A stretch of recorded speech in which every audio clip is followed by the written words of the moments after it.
Hello, my name is Myra. Welcome back to another video. I know, long time no see, but I've been pretty busy and I wanted to go ahead and just talk about the books that I read in April and the books that I also read in March because I didn't have time to really post a wrap up. I did actually film it, but I never got around to editing it. I just feel like April flew by. There were so many birthdays in April, so many things going on, which was really great socially, but it prevented me from having time besides like work and adulting and all those social things to actually do this, which I love to do. I just didn't have time to. So I'm going to probably talk super fast, but I'm going to try to just fly through the books that I read, give you just some brief information and some brief thoughts as to what I thought about them and ultimately if I recommend that you pick them up. So quickly, let's start with March. So in March, I read a total of 6 books. I have them written here on my planner because I have a horrible memory. So I went ahead and I started with Painted Scars by Neva Altaj. This was my very first book by this author, and this is a mafia romance book. I loved that it had representation. So our capo, which is like the head of the mafia, he actually was pretty much, there was an attempt to his life. They were trying to unalive him and it didn't work out, but he did end up in a wheelchair. Now he wants to get physical therapy and eventually the doctors did tell him like, hey, if you put in the work and depending on how you heal, you might end up being able to walk using a cane, but that's as best as it's going to get. You won't be the way that you were before, which he's okay with, but he is very determined to get back to walking. But in the meantime, because of this attack and because he is on a wheelchair, his people basically tell him, hey, I think that it would benefit you to have a woman at your side to show that you are married because it shows that you're going to bring an heir, which means you're gonna essentially hold power for a long time. And so he's like, well, I don't know that I want to get married. And his right-hand man tells him, hey, we actually have a man who owes us a lot of money. Why don't you marry his daughter in exchange for that debt and that man's life? And maybe that'll work. And he ends up setting up this meeting with this man and his daughter, and she is like, well, I'm not gonna let you like unalive my dad, so sure, I will marry you. And what I liked about this heroine is she's extremely smart. She is very much herself. She's actually very like, not goth, even though he describes her as like emo and goth, but he tells her, hey, I need us to pretend to really be in love, to pretend that we really want this marriage to work, because again, it's important for me, it's important for my image, and ultimately if you fail, then it's your dad who pays the price. Basically, these two just start pretending to be completely in love. She pretends to kind of be like an airhead and not really be smart because she's actually trying to figure out who betrayed him, because he has his suspicions that it was someone from his inner circle who put that attempt on his life to try to replace him. And so the whole story was just pretty interesting. There was some very spicy scenes that I really enjoyed in this book. So Neva Altaj, great job. But I would definitely say that if you want to check out this series, definitely do. I believe there's like 8 books in this first series, and I've only listened to the first book. It was free on Audible, so if you have the premium subscription for Audible, then go ahead and listen to it on there. I guess it's not free if you have the subscription, but girl math, and you know what I mean. Next, I listened to Where Did You Go by Janine O'Reilly. Now, this is the 3rd book in a series, and if you don't know what the series is about, it's essentially this scientist who has always been obsessed with these fairies. She believes that she saw fairies when she was a kid, and she knows that the fairies are kind of related or have a connection with a certain moth. And this moth eats this particular mushroom. And so she's spent her whole career doing a ton of research, basically trying to find these mushrooms to see if she can stumble upon these fairies. Now, in the first book, what ends up happening is that she does find these mushrooms, and not only does she find them, but she ends up falling into a portal, which then leads her into the Fae realm. And a whole thing happens from there. So this being the 3rd book, obviously I don't want to spoil anything, but it does pick up right where the 2nd book left off.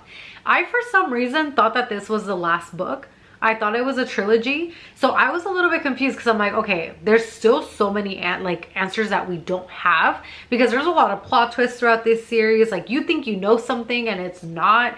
And so when I finally got to the, like, kind of the middle of the book, I'm like, okay, when are things gonna start happening? Because yes, they're on this quest to get answers, but we're not getting the answers. So what's going on? And it really started to pick up more towards the end of the book. And of course, that's when the book ended. And I was like, wait, I thought we were going to find everything out. I thought this was it. And I was wrong. So that to kind of say, it was good. This is actually one of those audiobooks that if you're listening to it, it will really, like, it'll make you laugh out loud, especially with the hero in this book. He cracks me up. Like, he's so funny. He's very blunt. He's very ruthless. And I love him for that. Even though the pacing was kind of good, but at the same time, again, I feel like a lot of the same questions that we had in the second book we still had by the end of the third book. I will still be continuing this series, so if you've read the first and second book, then definitely read this third one. And if you haven't picked it up, I actually would recommend it, and I would highly recommend the audio because the audiobook is really, really good. The narrators, I feel like, have done a great job. Next, I read Deep End by Ali Hazelwood. Now, I've heard a lot of mixed things about this book, and I don't really know why, because I in particular loved it. This is a college romance, and it's a romance between a swimmer and a diver. These are not the same thing, in case you're wondering. So he is a part of the swim team, and he's actually competed at the Olympic level. So not only does he have medals, but he's also really good looking. So he's pretty popular with the ladies and popular all around campus. She, on the other hand, is a really great diver, but she did have an accident in her last competition. And so she kind of has a little bit of PTSD from it. She hasn't really recovered. She gets a lot of anxiety. And so she's trying to work her way back through that level, but she is in a little bit of a funk. Connection between these two is a woman who is also on the dive team. Now, she is friends with our heroine, but she is also his ex-girlfriend. And that is one thing that some people I saw did not really like. I, in particular, it wasn't my favorite, just because it started off one way and then it was trying to kind of go into a different way, and I'm like, no, like, don't go there, because I feel like that would have really messed up the book. But although I would have wished that that would have been like an element that was like separate, or hopefully the connection between the two characters was not including her, I think either way though, it works out in the end. The thing that I really enjoyed about this book, besides the swimming elements, because that's actually one of my favorite sports to watch during the Olympics and the competitions and stuff, was the fact that these two are very sexually open. The heroine knows exactly what she wants in the bedroom, and so does the hero. And they've actually had a really hard time finding partners that fit them both. These two essentially find out that they are into very similar things when it comes to the bedroom, and that is where things really get interesting. Now, not only that, but I really liked that there was a lot of depth to these characters, because they each, especially with the hero, for example, he is an Olympic swimmer, and yes, he's really popular, and yes, he's really good at the sport, but there's a lot of other things about him that people have never really cared to find out about or to really pay attention to.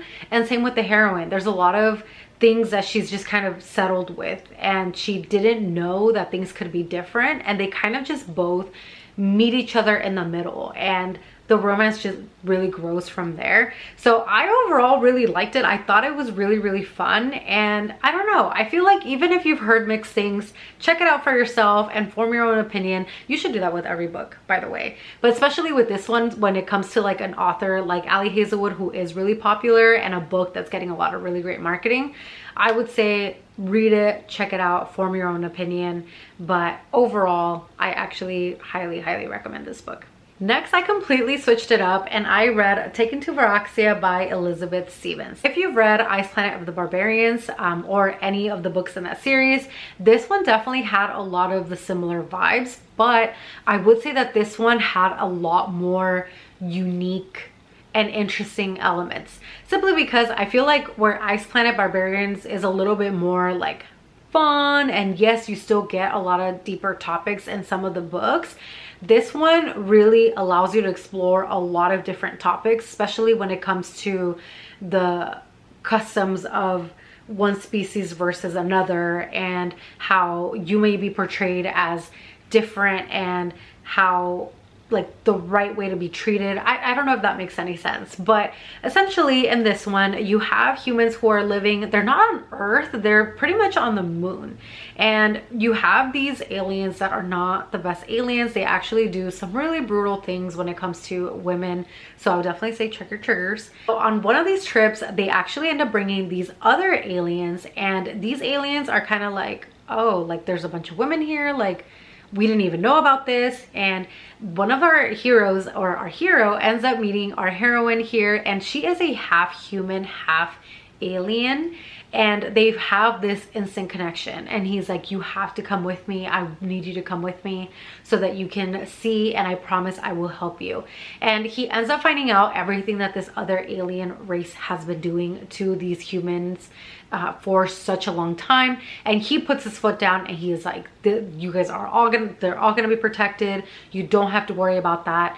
But in the meantime, he takes her to his planet and he shows her basically how it is that his community works and how they value women at like the highest level. He is a man who takes charge. He's actually pretty much in charge. He's like the head honcho, and it was just a really, really good time. There are more books in this series, so I definitely plan to read the rest of them because the first book was just really, really good and I really enjoyed it. And also The Spice, Elizabeth Stevens, another one, girl, great job. I switched it up again and I picked up Vicious Union by Jocelyn Soto.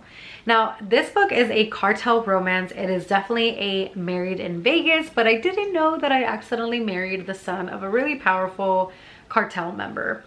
Yes, you have this heroine who meets his hero. They have this connection. They end up getting super drunk, and the next day he's gone, of course, and she ends up putting the pieces together that they got married. And so she's like, oh my gosh, like, we're married now, what do I do? I don't even know his, like, I don't know his last name, like I don't know where to find him.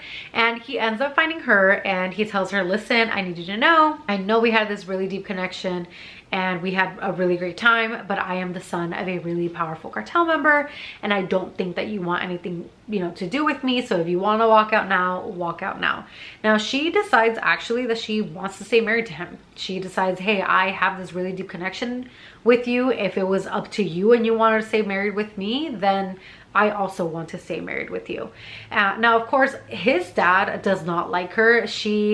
They're Mexican and she is a white woman, and the dad is like, you are not marrying a white woman, you should be with someone that's more up to like our standard or like our caliber of woman. Basically wants his son to marry a like powerful Mexican woman instead of a white woman, and he refuses. Never gone against his dad, but he absolutely refuses to get a divorce and separate from her. Now there are a lot of things that are happening here though, because again, the dad doesn't want them to be together, so there is some sabotage that goes on in here. Overall, the story was good. There are other books in this series that I think I will eventually pick up. So if you are into cartel romances and if you like the Married in Vegas theme, then I would pick up Vicious Union by Jocelyn Soto. And my last book in the month of March was Filthy Rich Fae by Geneva Lee. This was such a unique way to do fae and the human realm. So you have this really powerful family that is very rich and powerful, but they're hardly ever really seen out and about. They really just kind of stick to their territory and their businesses, and that's about it. But everyone in this town or in the city knows that they have control over hospitals, over the police stations, and they pretty much run the underground of, you know, the city.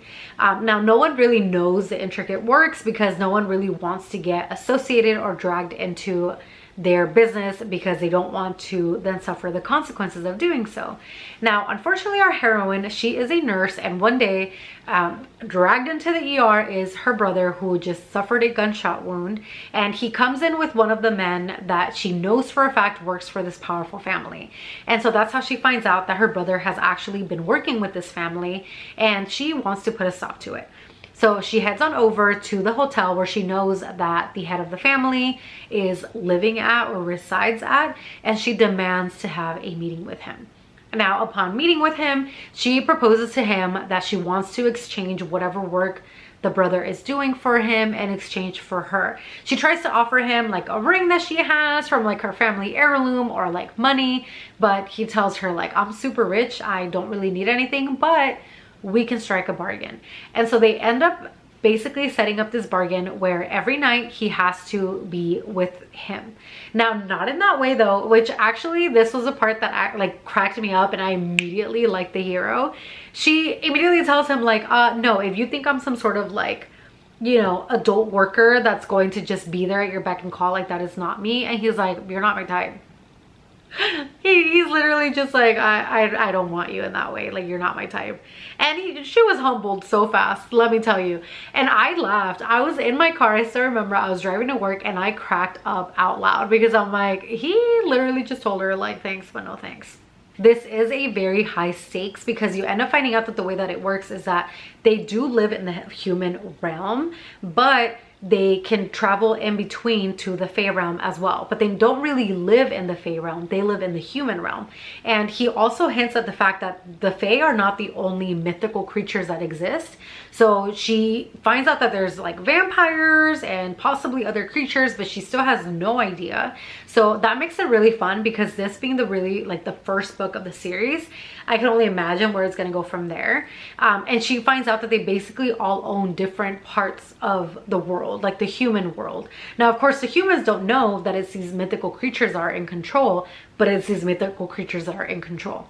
So again, it was really, really fun, really high stakes. He comes from a really powerful family, but they work in bargains and they also work in alliances. And so he's trying to set up alliances between, you know, having his sister marry somebody from another territory and try to kind of form those bonds. But at the same time, there are certain rules that they have to live by, certain things that they are not allowed to do. And the way that this book ended, the cliffhanger was brutal. So I will definitely be picking up the second book when it comes out. But if you're looking for a Fae romance or like Fae realm type of book, definitely pick this one because it will not disappoint. And again, this is another book that the audiobook was amazing. Now, with that said, I have to get going. It's literally my boyfriend's softball game is about to start, so I need to get going. I have to drive like 30 minutes, but that's love, right? So tomorrow I will continue and talk all about the books that I read in April. I'm back. Okay, so it is now another day, and I am going to try to be a lot quicker because I'm pretty sure that even though I say I'm gonna go quick, I don't, because I get distracted and I'm doing it again. So let's jump in. So now to the books that I read in April. So I started off with Monarch, which is a novella by Xochitl Garcia Guillen. This is a dark romance novella. I would definitely say check your triggers because it is very, very dark. I think on the third page, there was already assault happening on page. So again, if you read the triggers, you'll know exactly what I'm talking about, but it's very kind of descriptive. It's very brutal. It's a lot. So definitely look up your triggers, but it's essentially a heroine that goes around and she unalives people that quote unquote deserve it. And these are people that have done really bad things to other women. They've done other things to other people. So they're definitely not innocent by any means. And she's kind of taken this role of like a vigilante. Now, one day, one of the people that she unalives happens to come from a very powerful family, and this family hires an assassin to take her out. When this guy meets her though, he feels this connection with her, and he just feels like, I can't do it. I can't kill her. I actually want to protect her. And he's instantly fascinated by her. And what he starts to do is that there's little things while she's on these missions. She's kind of like scoping out when she's going to murder someone, because obviously she doesn't want to get caught. So she's taking all the precautions, but there's a few things here and there that she'll miss that he fixes without her knowing, so that she won't get caught, or like she won't trigger an alarm, for example, and stuff like that. Now, eventually she finds out that there's someone following her all the time, and he tells her, I know exactly who you are, and it's this whole thing, okay? And I don't want to spoil it because it's a very, very short novella, so me saying anything else would absolutely spoil the story. But it's pretty good if you want something like quick action, and obviously feelings happen very quickly. It's in 110, 120 page novella then definitely check it out. But again, check your triggers because it is very, very dark. And I listened to First Time Caller by B.K. Borison, and I loved this book. So this book, you have a single mom, and she one day hears her daughter on the phone with someone, and she's like, who is my 12-year-old daughter talking to at like 10:30 p.m.? And when she takes the phone, there's this grown man on the other line, and she's like, who are you? Why are you talking to my 12-year-old daughter? Blah, blah, blah. And she ends up finding out that she's actually live on the radio, and she is talking to the host of this really popular, basically dating advice line. And she finds out that the reason why her daughter was calling in was because she was trying to get advice on how to get her mom a date or how to get her out there, because she feels like her mom is really lonely. Now, instantly, the mom, of course, feels guilty. She doesn't want her daughter to have to be burdened by this, or to kind of feel like my mom needs help, or like my mom is sad. And she ends up kind of having this deep conversation with this radio host, and he assures her like, listen, we get maybe like 12 listeners, so you're totally fine, but like, what are you looking for? And she just has this really vulnerable conversation, and she's like, I want that spark. I don't want to settle just because I have a daughter. It doesn't mean that, you know, I don't still want to find my happily ever after. And so they have this really raw, real conversation, and of course it ends up going viral. And once it goes viral, because the radio show was not doing so well, the like manager of this radio show is like, what if we bring her on and we kind of make this segment of trying to find her these dates, because now the public is interested in like setting her up and seeing her happy. And of course, as she comes on and she meets the host, she feels this connection with the host, but the host is also trying to help her get the date that he feels that she deserves, because she just is such a great, warm person that he's like, there's no way, like, you deserve the world, you deserve that spark, while also him being kind of a skeptic. Because of this role that he has, he's kind of seen how love and relationships just kind of fall apart. So he himself has lost a lot of that faith in true love and real fulfilling love. And so she's kind of helping remind him of that. And he at the same time is trying to make her feel confident about being okay with asking for what she wants and pursuing that. And another thing that I really liked about this too is that she is a single mom, but she gets along beautifully with her partner. Her partner actually, or like her ex-partner, her baby daddy, they were best friends, and he is, you know, married. He's happily married to, you know, a man, and they live next door to each other. So they have this beautiful co-parenting relationship, which was also such a nice thing to see. And she was a mechanic, which is such a rare job for a heroine to have, at least in the books that I've read, that I'm like, I love that. I love that she's a mechanic and she knows about cars. And yeah, so anyway, I would 10 out of 10 recommend the audiobook for this, because it will list like it will sound like a podcast, because you do hear like the beep of when they're supposed to be like on the radio, and then when they're talking in person, there is like a slight difference, and you'll hear kind of like the beeps of when like they're off air or when they're on air. So yeah, I would 10 out of 10 recommend the audiobook. If you have not read it, please read it. Yeah, it was a great time. Next, I listened to Say You'll Remember Me by Abby Jimenez. This book, I've seen so many mixed things go on. I've seen people that have DNF'd it. I've seen people that have loved it. I've seen people that have absolutely hated it and loved parts of it. I am somewhere in the middle. So with this book, you have this heroine who finds this kitten and she takes him to the vet.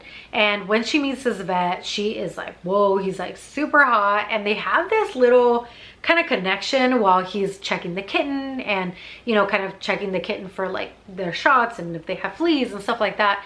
And he ends up asking her out on a date, and they go on this date that is just absolutely magical. They have such a great time, and she ends up telling him, hey, I'm actually moving to California. I think that the story takes place in Montana, I want to say. And so she tells him, I'm actually moving to California. My mom has severe dementia. It's getting really hard for my sister to take care of her by herself with my dad, because, you know, she has two children, and the dad works also, so it's getting really hard. So I have to now move over there and help out.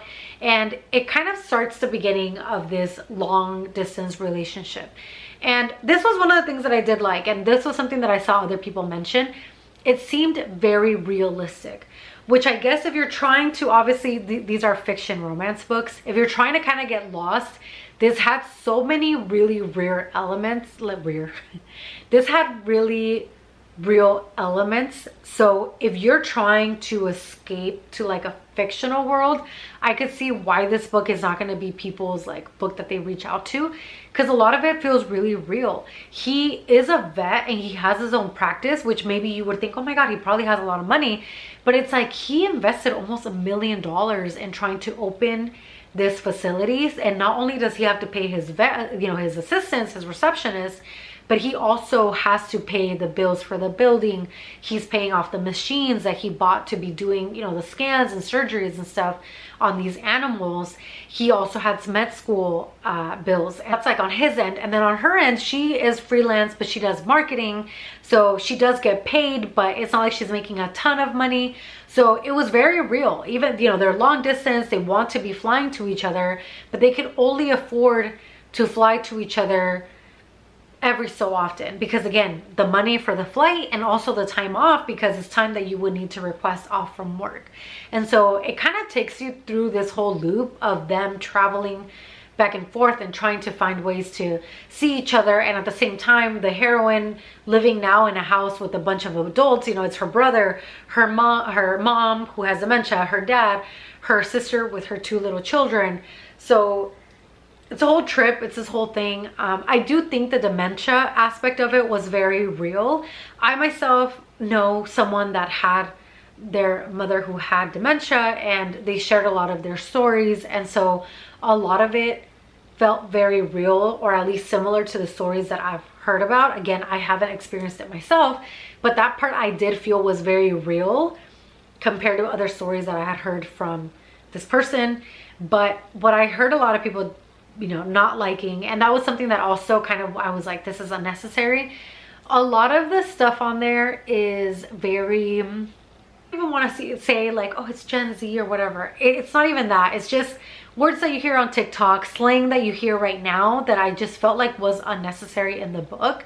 And also the biggest thing that everybody's talked about is the fact that the hero is compared to Rhysand from ACOTAR by Sarah J Maas probably 4 times.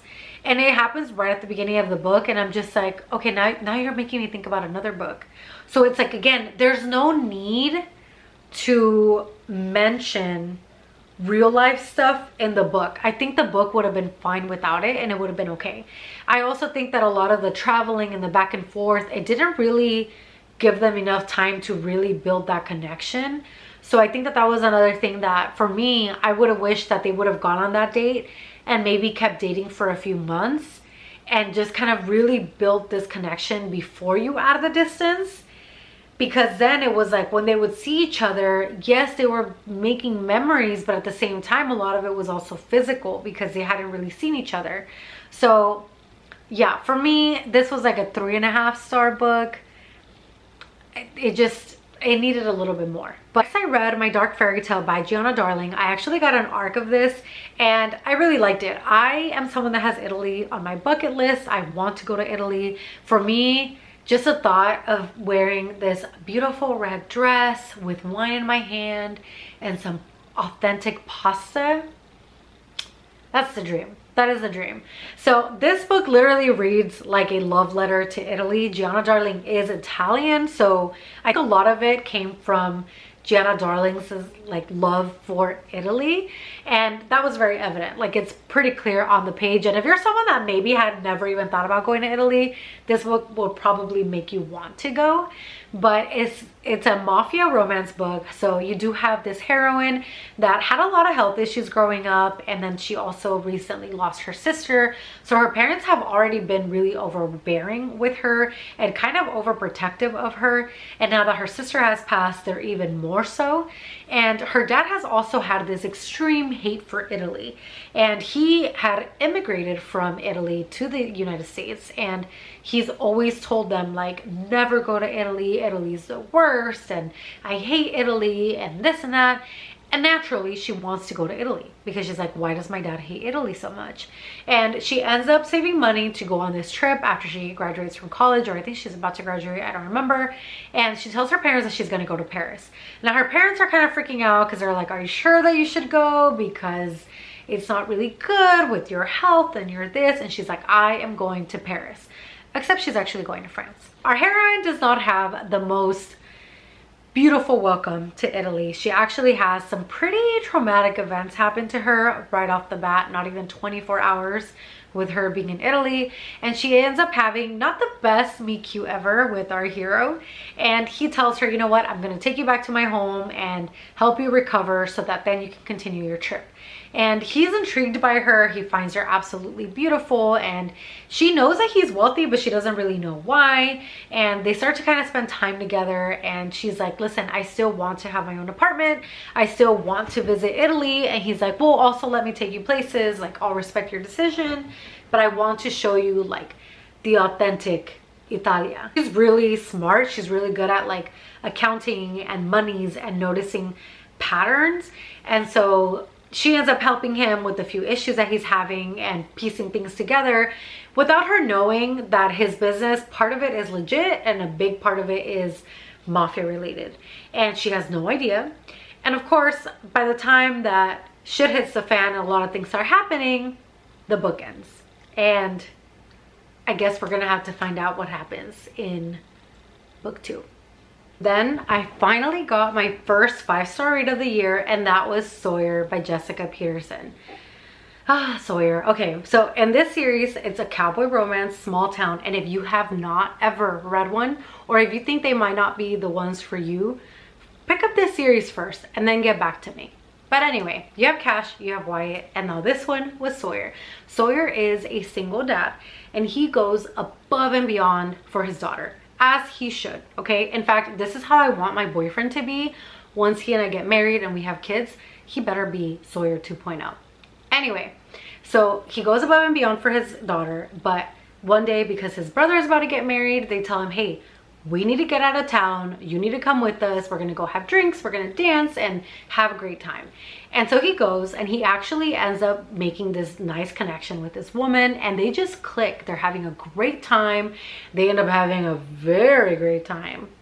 Some adult activities ensue, and they don't think that they're ever gonna see each other again. They don't exchange contact information or anything. They just kind of declared, hey, it's gonna be a one-night thing. We're gonna have a great time, and that's it. So they end up doing that. They don't think they're ever gonna see each other again, but guess what? Fate has other plans. So they end up finding out that she is now working for one of the other ranches in this small town that they live in. So they actually have quite a bit in common. Not only that, but they both end up finding out that Sawyer is a single dad, but she's a single mom. And so their daughters are the same age. They're both 3 years old. And so they start bumping into each other pretty much everywhere. And also, again, this is a small town. Now Sawyer wants to be with her. Like, he has made it very clear. I want to be with you. You're the person that I want to hang out with. I am actively pursuing you. This is what I want to happen. But she's a little bit hesitant because she was in love with her high school sweetheart and they got married, and then they had a daughter, and she realized, wow, he doesn't do anything to help me around the house. Yes, he works, but he doesn't, you know, cook. He doesn't help me clean. He doesn't help me with our daughter. He doesn't do anything. I do everything. Not only that, but he kept trying to change her and to make her less wild and more ladylike and more likable. And ultimately it led to their divorce. And so the last thing that she wants is to get into a relationship with someone that is going to try to change her and control her. And Sawyer is like, listen, sweetie, I want you exactly how you are. Because if anything, her wild is bringing him out of his shell. It's actually making him feel better and be more expressive and be okay with asking other people around him for help, because for so long he's just kind of been like, I don't want to burden anybody, so I need to take it all in myself. And she tells him, no, it's okay for you to ask for help. It's okay for other people to care for you. And it's just this beautiful, beautiful romance that I would 100% recommend. And again, this was a 5-star read for me. If you haven't read anything small town, pick this series up.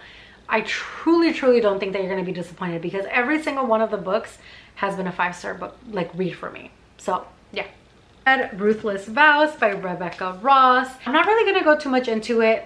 This book came out a really long time ago, but Divine Rivals is book number 1, and it's about these 2 journalists that work at this paper, and they're both trying to compete for basically a column, and that is so that they are getting their stories published on their newspaper all the time. So they're both competing for this spot, but at the same time there's a lot of magical elements in this story. There is a war going on between 2 gods, and not only that, but the heroine, she has, you know, her mom that is going through a lot of like issues, and then her brother that went to go serve for one of the gods. On the other hand, you have him who is, yes, really rich and everything, but he doesn't really have real connections. And the only thing that both of them have is that they use this typewriter to write letters. Now, she writes letters just really being vulnerable and open about herself, open about her brother, open about her mom. And she types the letter with her typewriter, puts it in a wardrobe, and it usually disappears. And she just hopes that it finds her brother, until one day she gets a reply and they basically tell her, this is not your brother. And she ends up kind of forming this pen pal friendship with this person. At the same time, she's kind of forming this connection with Kit, even though she hates him, because they're both going after the same spot, but they're also kind of forming a connection in person. And so it's this whole thing. They both end up, again, wanting this spot. They both want to write, but because of the war and because of escalating tensions, there's a lot that happens. And again, I don't want to spoil too much, but basically this book picks up right where the first book went off. Now in this one, there is less romance. The romance elements were very, very cute in this book. I will say the ending was pretty bittersweet. There's a lot of really sad things that happen. There is, you know, loss and grief, and also happiness, and a lot of the very real elements of what happens when there is a war are talked about in this book.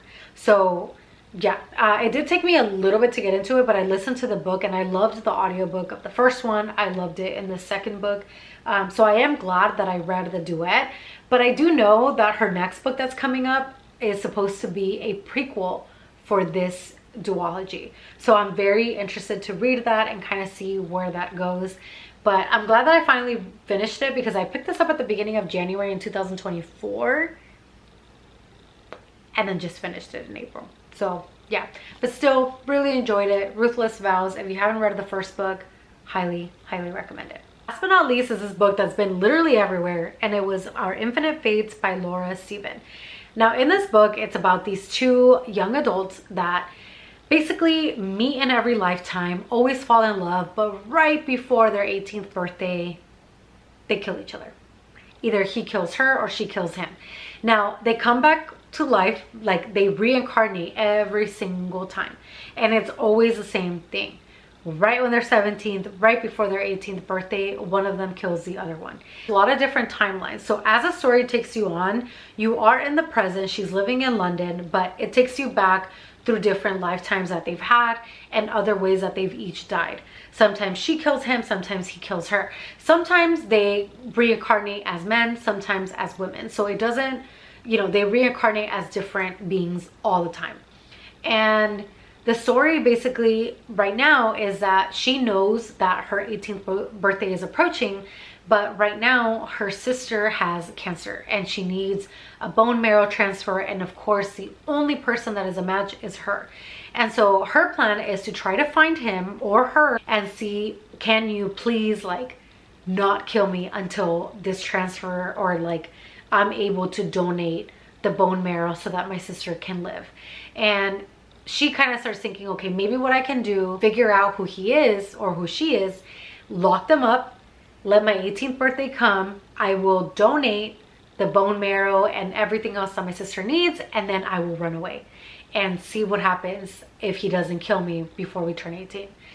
Her plan kind of works, kind of doesn't work. You'll have to read to kind of find out. But the one thing with the story is I feel like it had a lot of potential, but it definitely jumped a lot, so much that it would have been nice to stay in certain time periods longer. And I think it would have been nice to see their initial connection at first, like where it all started, to then kind of form that bond, and then let maybe, you know, some, because it jumped, you know, it would jump kind of to like closer to the present time, and then way back, and then somewhere in the middle, and then current time, and then back again. And it was nice, it was interesting, but some of the lifetimes were more interesting than others. And again, with some, I'm just like, this could have been longer, you could have expanded on this, like this would have been really nice to read about. So I just think that that was one of them. And then with the way that the story kind of ended, I was kind of like, what? Like, I don't know. I think I kind of just expected a little more with the way that it ended. So I feel like if those two things would have been tweaked a little bit, it would have definitely been a 5-star read for me, because the writing was also so beautiful. The writing for this author, like this author's writing, if you want quotes, look at this book. There are so many that you can pull that I actually do want to buy this book just to kind of annotate it and write some of these quotes, because they are absolutely beautiful. I just wish, again, that the bond between them would have been established pretty early on, just to really like hook us, even if it wasn't all of it. Like even if we got like, say 50% of their story, and then you kind of get like 10% and every time that it jumps, and in the present time, because you do spend a lot of time in the present time, it would have just made it a lot more like, I feel like it just would have hooked me even more. And just again, with the way that it ended, I feel like it did throw me off a little bit, because I was like, wait, what? And then that's how the book ended, and I was like, how could you? So anyway, go check it out though. I think maybe you will enjoy it. I definitely recommend it, and I did like the audiobook, so there you go. But those are all the books that I read in, what month? March and April. But let me know if you've read any of these. Let me know if you are planning on checking any of these out. But thanks so much for checking out my video, and I will see you all in the next one. Bye.